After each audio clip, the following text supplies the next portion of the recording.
everybody, it's Helen Hillix, and today I am so excited to talk about how balancing your male and female or masculine and feminine energies makes for great sex.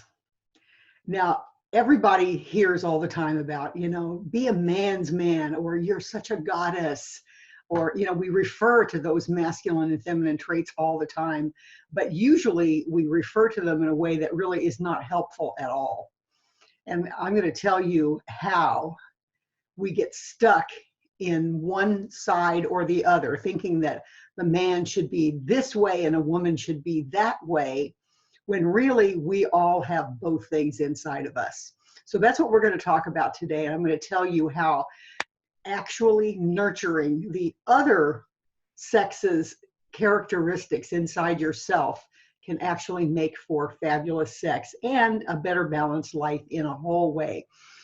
And we are totally brainwashed in our culture. And again, I can't speak for other cultures, but we are totally brainwashed in our culture to believe that a woman is supposed to have quote unquote feminine traits and a man is supposed to have masculine traits. Now, with all the gender fluidity that there is nowadays, people are finally beginning to realize that's just a crock. And I'm happy for that. I'm totally happy for that, because if you are stuck in believing that you are only supposed to have the characteristics, the emotional characteristics of whatever genitals you happen to be born with, you're going to have a very limited life. And, again, without going into history about the feminist movement and all of that, so much of that was about women saying, I'm not going to be dominated anymore by the patriarchal society that says, for instance, I have to wear a bra. But that is such a perfect example of how the patriarchal society determines what a woman is supposed to look like, what she's supposed to act like, what she's supposed to talk like. She's not supposed to cuss. Her boobs are supposed to be perky and up high. She's supposed to be thin, but huge boobs. And now it's popular to have a huge butt. That wasn't always so. And that's another piece of it is, the physical feminine characteristics of what a woman is supposed to be like change with the trends, but your body and your mind and everything are supposed to keep up with that so that you are just the perfect woman to attract a man. And it just, how that translates into the bedroom, I'm just going to quickly get into that, even though I plan to do it later. But how does that translate into the bedroom? If you feel like you're being held in this little category, this little box, no pun intended, and that's the way you're supposed to act, then you get in bed and you are passive and meek and submissive and quiet and all these things that you may not be. You may be much more expressive and physical than that. So that's just one example of how getting stuck in that box of what you're supposed to look like does to you in the bedroom. And a man, if you're supposed to be the super sexed, assertive, thrusting guy all the time, but actually you want to love and be connected and affectionate and tender with your partner, you're going to be very conflicted about what to do. So being in balance is really important in terms of having a great sex life and being able to have what everyone wants, which is sacred, intimate, deep, passionate sexuality. So I'm going to tell you how we're going to do that, how you can do that too. I personally have been shamed so many times in my life for not having the traditional feminine characteristics. People, especially men, women never say this to me. Men have said to me many, many times, you're too intense. You're too intense, or you're dominating or controlling. Now, it's true that sometimes I do flip into being dominating, controlling rather than being a leader, but it's very oriented toward my gender role. What their expectations are of a woman is not someone who's strong and a leader and all of that, who is intense. That's not what a woman is supposed to be. So, am I just a leader who is a woman, or am I a ball buster? And am I that way in bed? Not necessarily. Not necessarily. I'll get into that later, but I am like all people, I believe, who actually flow between masculine and feminine traits all the time. And my husband is like many men who are very sensitive. He's way more sensitive than I am, way more sensitive. And he's very masculine in bed in many ways, but very feminine in others. So, just as I am, just as I imagine you are. But we have to get over this belief that a man looks this way and acts this way and speaks this way, and a woman speaks this way over here, and never the twain shall meet. He is not as, my husband's not as typically manly as other men have been trained to be. And, that has led him sometimes to even question his sexuality. What is he gay? Because he isn't into athletics and handyman work and all of those things that are traditionally seen as masculine. And, a lot of people say, well, aren't men just because they have a penis, and women are women because they don't? Well, no, it's not that easy. And again, as the gender fluidity movement has shown, there are plenty of people who are born with a vagina but feel more like a man, and vice versa. But we're not going to go into that commentary today, because we're really looking at how traditional traits impact our sex lives. And I want to stop for a minute and go back over what are actually seen as traditional feminine traits, and what are traditionally seen as masculine traits. The feminine is supposed to be nurturing, receptive, sensitive, intuitive, spiritual, caring, affectionate, dependent, soft, gentle, empathic, humble, submissive, accommodating, passive, emotional, only sexual when a man decides she should be. She's supposed to love cooking and homemaking and love children.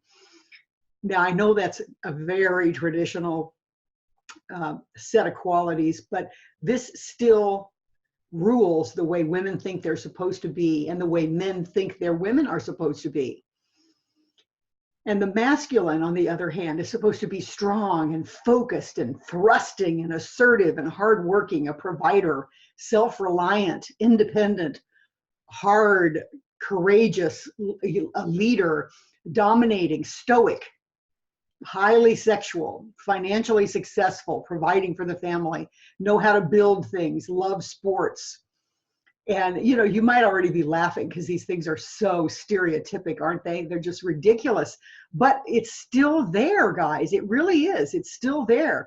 We are expected to act, think, speak, dress, groom, according to those stereotypical sexual identities.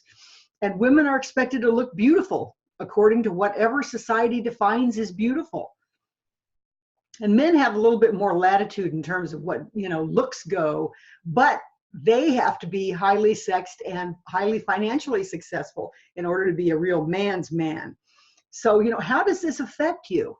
What if you're a woman and you want sex more often? A lot of women are in this situation. A lot of women, and men over their lifetimes have made them feel guilty, or shamed them for being too sexual, too intense, whatever the particular pejorative comment is in that moment. And this is because, of course, it threatens them and their identity of being the man, the male. He's supposed to be the one that wants sex all the time. So it makes him feel less of a man if he's caught in that. It makes him feel less of a man if you want sex more often than he does. Or if your husband is more sensitive than you are, as is my case. It makes me feel weird because I'm supposed to be the sensitive one. It makes me feel, if I take it that way, if I let that traditional stereotype into me, it makes me feel like there's something wrong with me as a woman because I'm supposed to be that and he isn't. And if I'm not careful, it makes me feel like there's something wrong with him as a man. This is a really important point that I want to make, because a lot of women say, I really want a man who's sensitive. But then when they find a man who's sensitive, whose feelings get hurt easily, because sensitive isn't just one way, is it? It isn't just that he's sensitive to you. It's also that he's sensitive in general. And so if you find a man who's sensitive, likely you're going to think, what a pussy he is. He can't take anything. He takes everything that I say as a big criticism, when that's not how I mean it. But that's what it means to be sensitive, is that you notice and feel everything on both sides. So there's a lot of inhibition to men being sensitive because they get a lot of negative feedback. And this, just think about this in the whole men don't cry thing, and how often you see it in movies, or perhaps in your own life. Perhaps you did this to your male children, I don't know. But the whole thing of, don't cry, buck up, be a man, don't be a baby, don't be a pussy.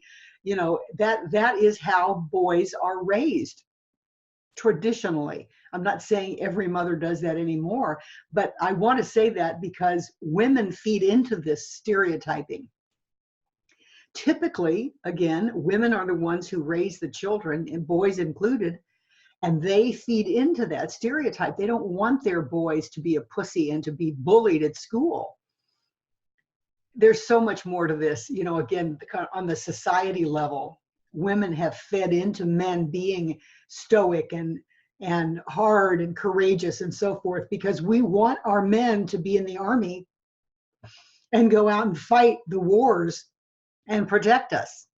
We don't want to have to do that as women. So we feed into that brainwashing that keeps men in their place. And men, historically don't want women to feel sexually free, because they're going to be going out and having sex with other men. They want to own their women and keep them at home. So they espouse the idea that women should be humble and passive, and should, even if they work, they should be homemakers and mothers. So it really limits us. You see how much it limits us? What if a woman really wants to be a leader? She feels like a leader in her life, and she's really smart and capable, but she's afraid. She's been traditionally raised, and she's afraid to be criticized by her family, by society, for preferring to be a career woman. And so she hides and gets married and has kids and becomes the leader in her own little domain at home. But she never feels self-expressed.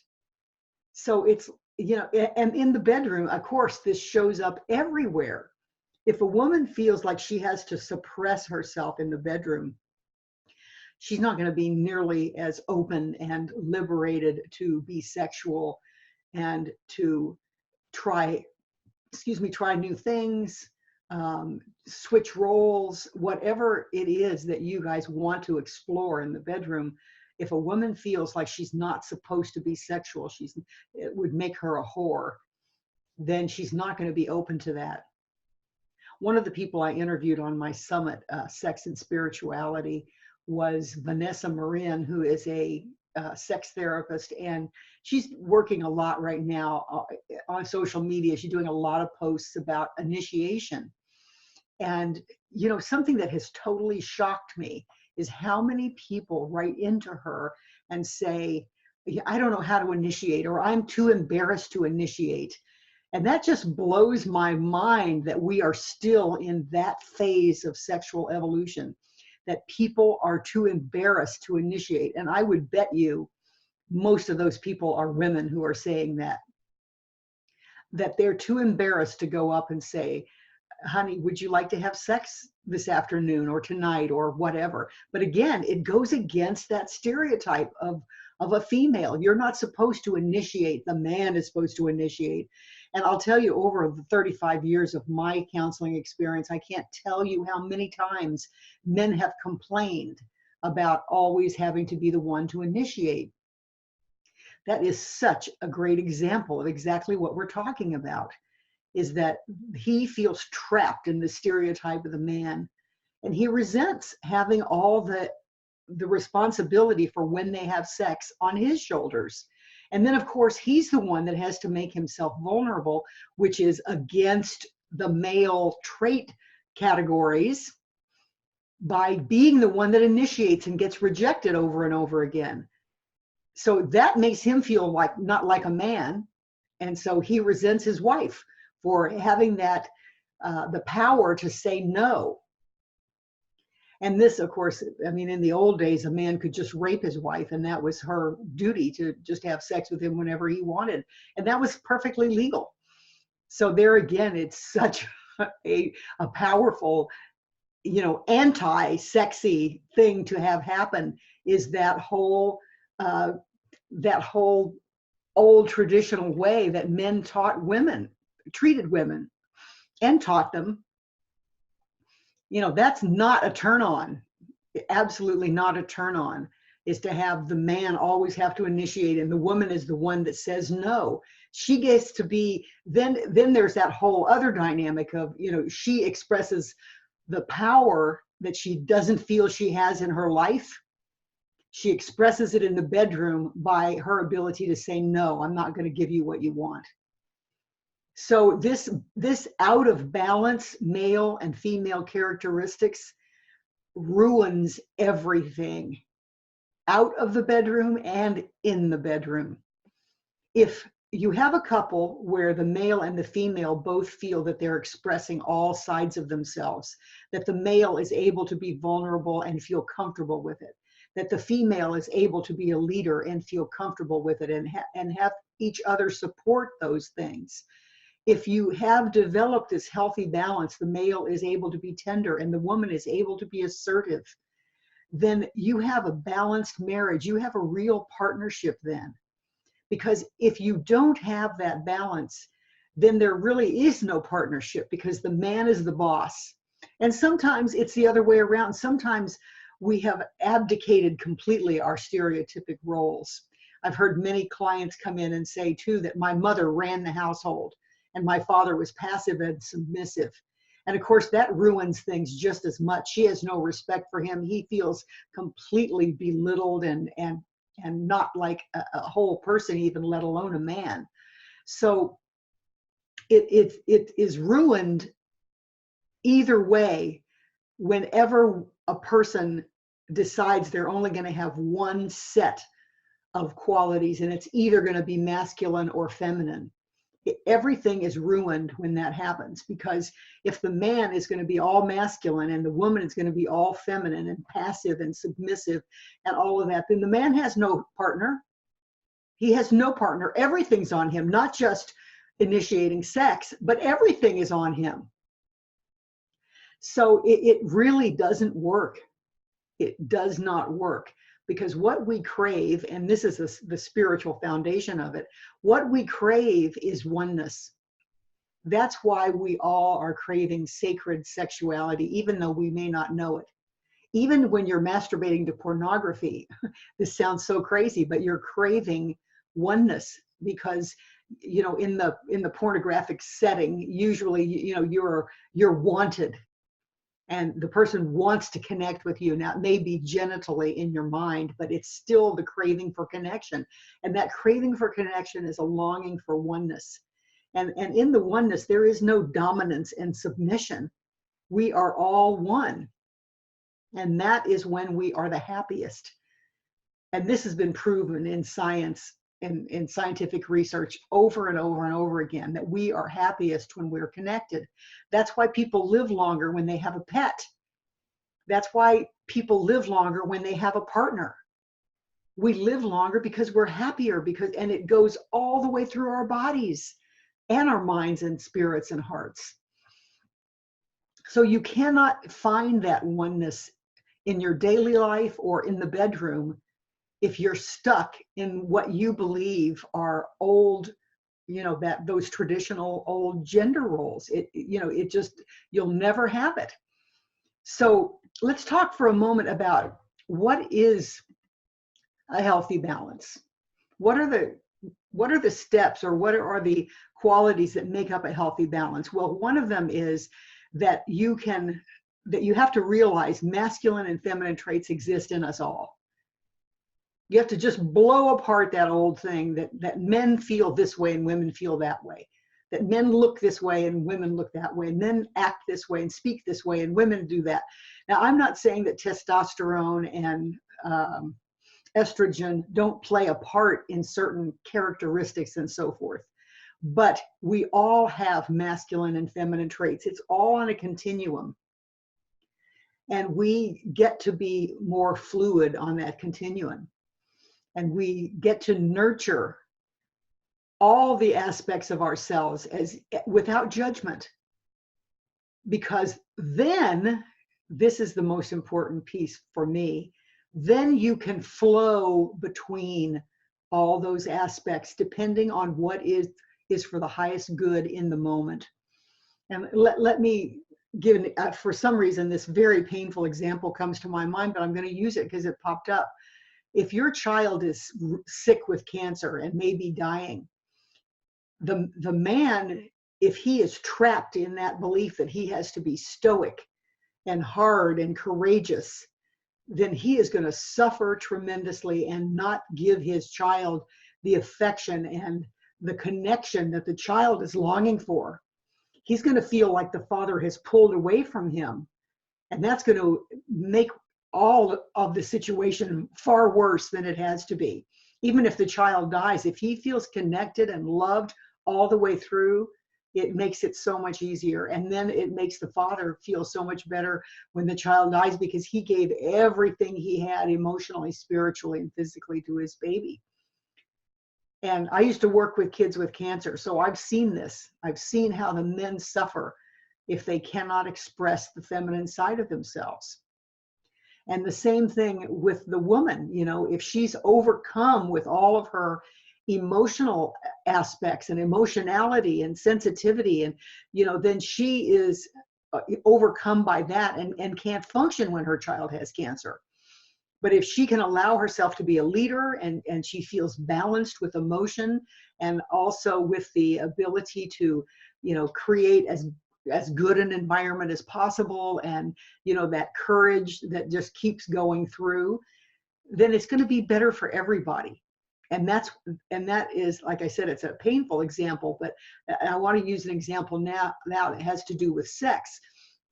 But before we move on to that, you can see how the ability to flow in and out of whatever emotional, spiritual characteristic is best suited to that moment is an incredibly powerful ability, guys. It's an incredibly powerful ability. Now let's move to the bedroom. Let's say the wife initiates sex and the husband is like all for it. And so they begin to have sex, and then she's able to switch into receiving. And this is one of the tools I learned from Beth Green is, you know, to say the words, you know, I want to receive your male energy.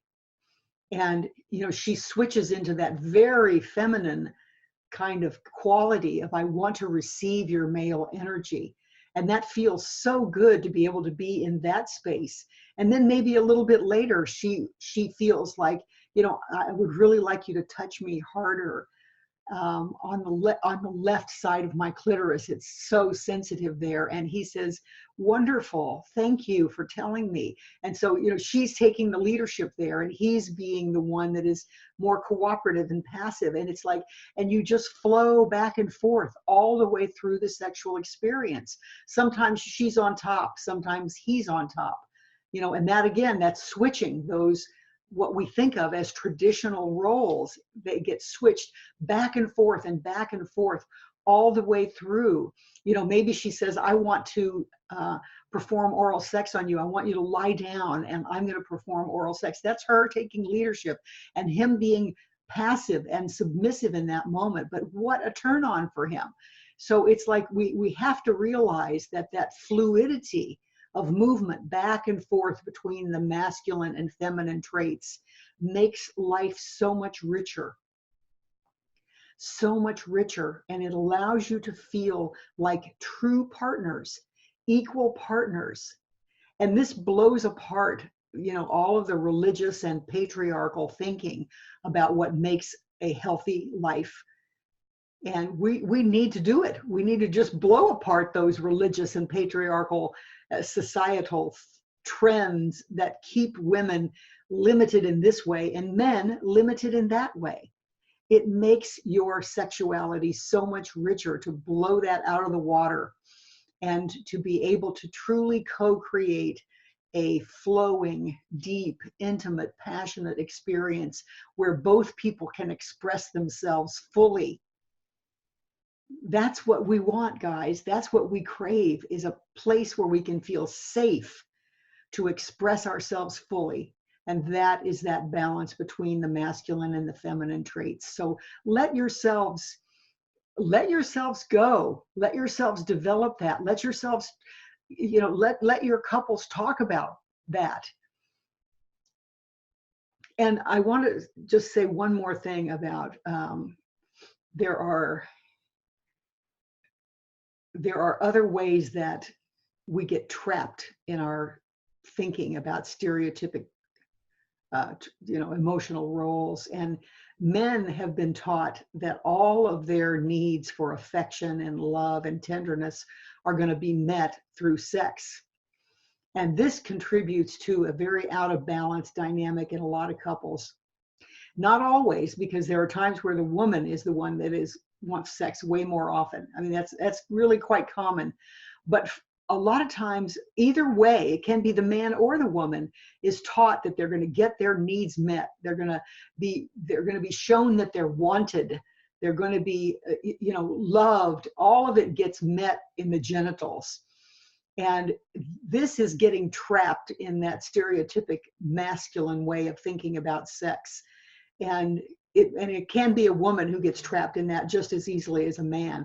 And we were talking earlier about how women don't feel they have power in our society because historically they didn't. And so a lot of times women have taken on sex as, I'm the powerful one. I can make you want me, and then I can say no. I can toy with you. I have power over you because of my sexuality. So, it can be used in so many ways, the distortion of the masculine feminine balance.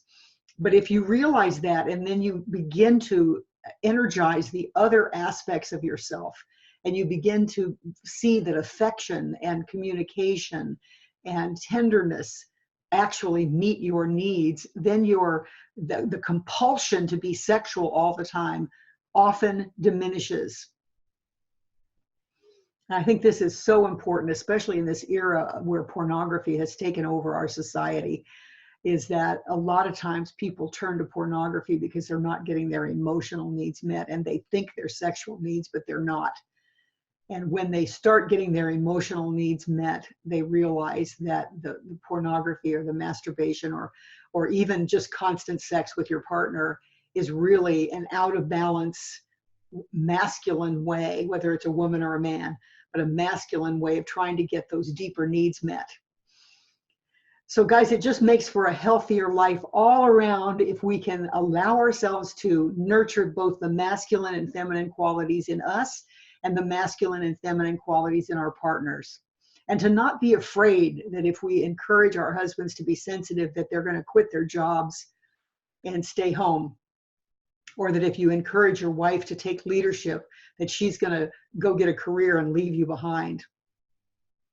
We get to have faith in the love. We get to have faith that if we encourage each other to be all of who we can be, that we're going to be better partners, we're going to have much better sex lives, and we're going to have much healthier and happier lives in general. So thank you so much for joining me today, guys. I love you so much, and I can't wait to talk to you every week. And I love for you to email me your questions or follow me on social media, and I will talk to you next week.